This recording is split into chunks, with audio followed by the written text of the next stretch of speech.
स्थिति और खराब हो सकती थी। रात में बाहर जाना खतरनाक हो सकता था। मैं टीम लीडर बन सकता था। तो गाइस इन सेंटेंसेस में हम अपने सामने वाले से ये कह रहे हैं कि ऐसा हो सकता था पास्ट में। ठीक है, लेकिन हुआ नहीं। अगर होता तो हम ऐसे सेंटेंस नहीं बोलते, राइट। गाइस ऐसे सेंटेंसेस को इंग्लिश में कैसे बोलना होता है यही हम आज के इस वीडियो लेसन में सीखने वाले हैं। गाइस साथ ही कुछ और सेंटेंसेस भी है, चलिए देख लेते हैं। मैं तुम्हारी मदद कर सकता था। तुम मुझे सच बता सकते थे। सुमन अकेले ही प्रोजेक्ट खत्म कर सकती थी। तो गाइस ये जो तीन सेंटेंसेस है ना, यहाँ पे भी हम बोल रहे हैं सकता था, लेकिन यहाँ हम सामने वाले से ये कह रहे हैं कि कोई कोई एक्शन कर सकता था। हम कोई एक्शन करने की बात कर रहे हैं कि पास्ट में एक्शन कर सकता था कोई। ठीक है, लेकिन यहाँ जो है ऊपर वाले तीन सेंटेंसेस, यहाँ हम बोल रहे हैं कि कुछ हो सकता था। कोई एक्शन की बात हम नहीं कर रहे हैं, हम होने की बात कर रहे हैं और बनने की बात कर रहे हैं।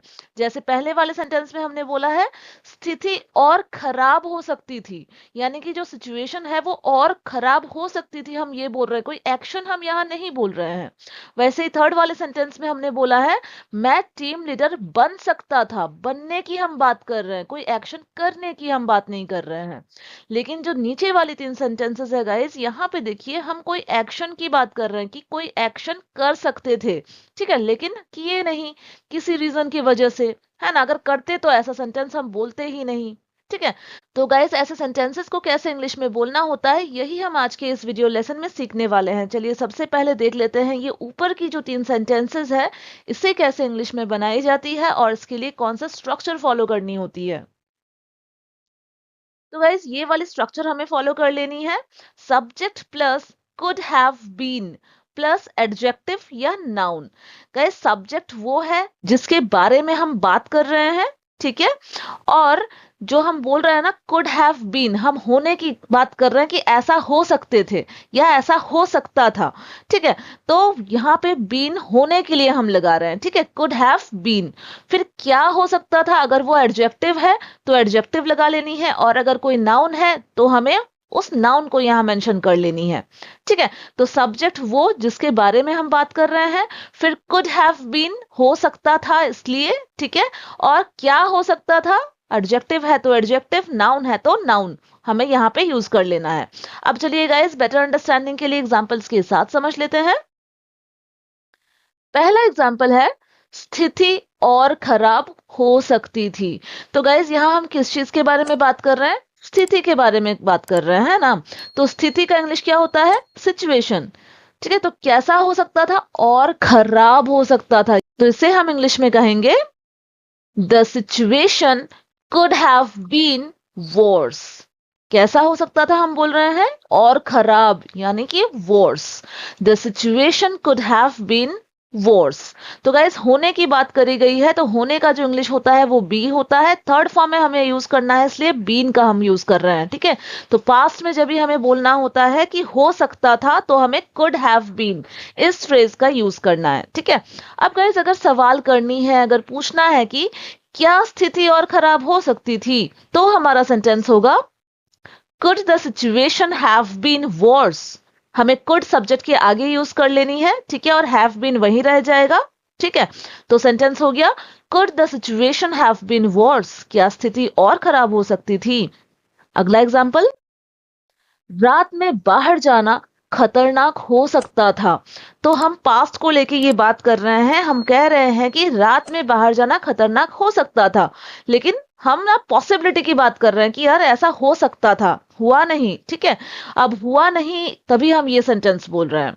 तो इंग्लिश में हम कहेंगे going out at night could have been dangerous. तो क्या खतरनाक हो सकता था, रात में बाहर जाना।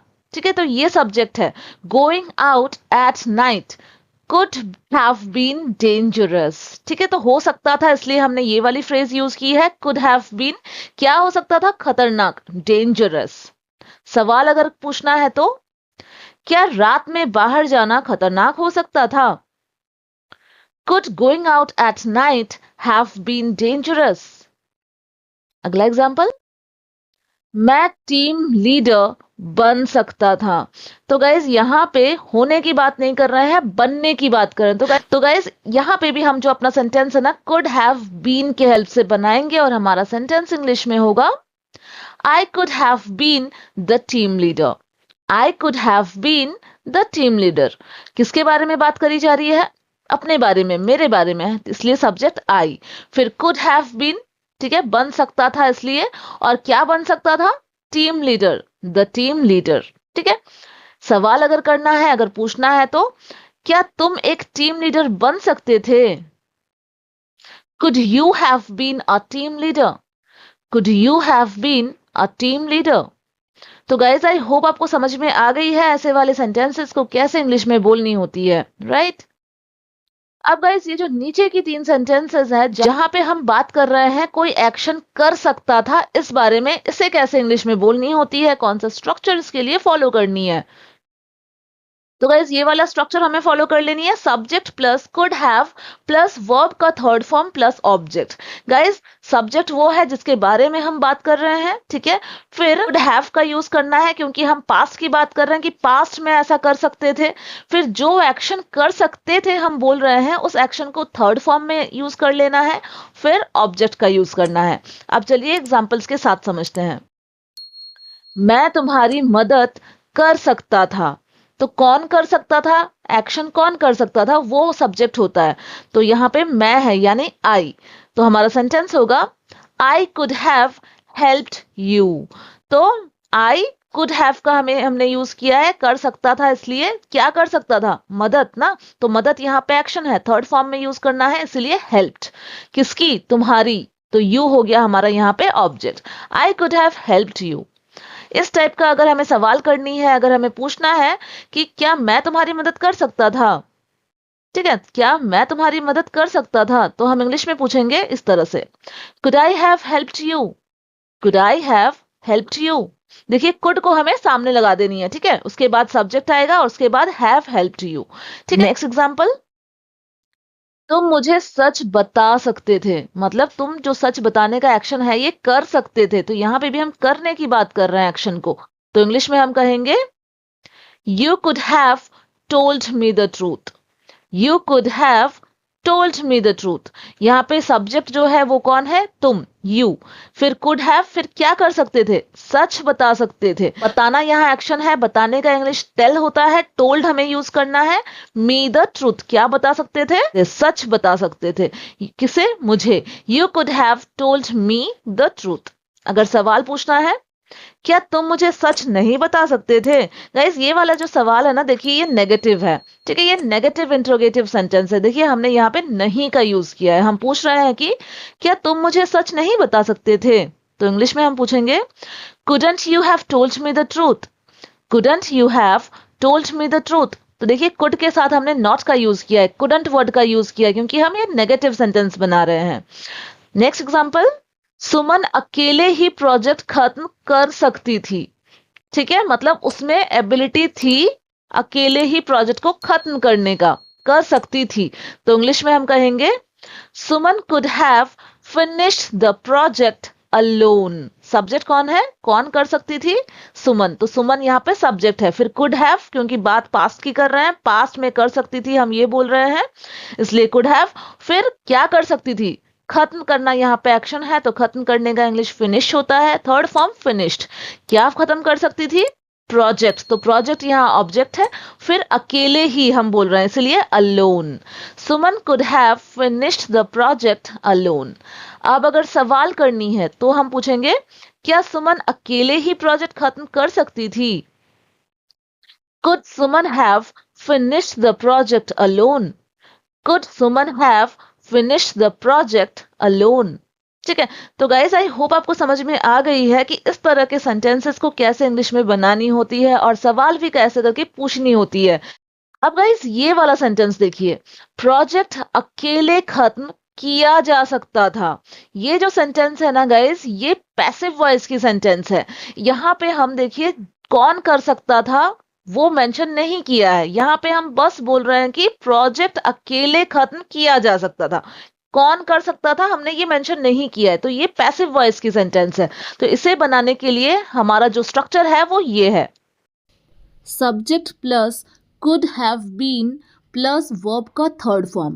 गाइज याद रखिएगा कि ये जो पैसिव वॉइस की सेंटेंसेस होती है उसमें जो सब्जेक्ट होता है वो डूअर नहीं होता है, वो क्या होता है, जिसके ऊपर एक्शन होती है वो होता है।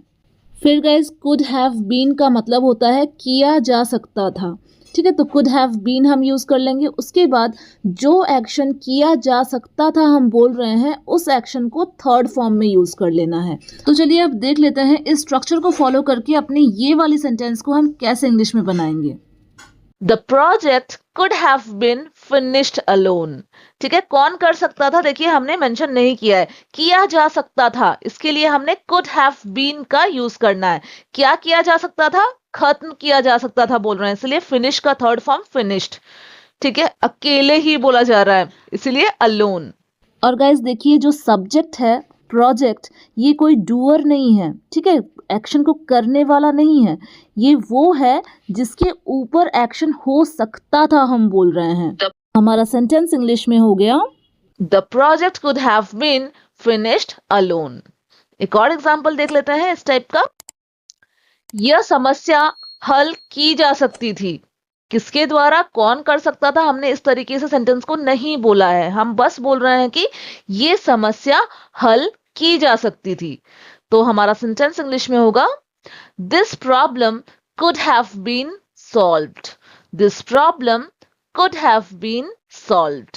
देखिए यहाँ पे भी देखिए जो सब्जेक्ट है प्रॉब्लम, ये कोई डूअर नहीं है, ये वो है जिसके ऊपर एक्शन हो सकता था हम बोल रहे हैं। तो इंग्लिश में हमारा सेंटेंस हो गया, This problem could have been solved। तो गाइज आई होप आपको समझ में आ गई है ऐसे वाले सेंटेंसेस को कैसे इंग्लिश में बनानी होती है, और साथ ही साथ ये वीडियो आपके लिए इंफॉर्मेटिव रही है। अब गाइज ये जो दो सेंटेंसेस आपको स्क्रीन पर दिख रही है, वो समय पर आ सकता था और वो एक डॉक्टर बन सकता था। इन दोनों सेंटेंसेस की इंग्लिश जरूर से कमेंट बॉक्स में बनाइएगा गाइस, और साथ ही मुझे ये बताना नहीं भूलिएगा कि आज की ये वीडियो आपके लिए यूजफुल रही है या नहीं। गाइस अगर थोड़ा सा भी हेल्पफुल रहा है ये वीडियो आपके लिए, तो इसे एक लाइक करना बिल्कुल नहीं भूलिएगा। वीडियो को साथ ही साथ हाइप भी कर दीजिएगा, और चैनल पे अगर नए हैं तो उस चैनल को सब्सक्राइब भी कर लेते हैं। Thank you so much friends for watching, bye.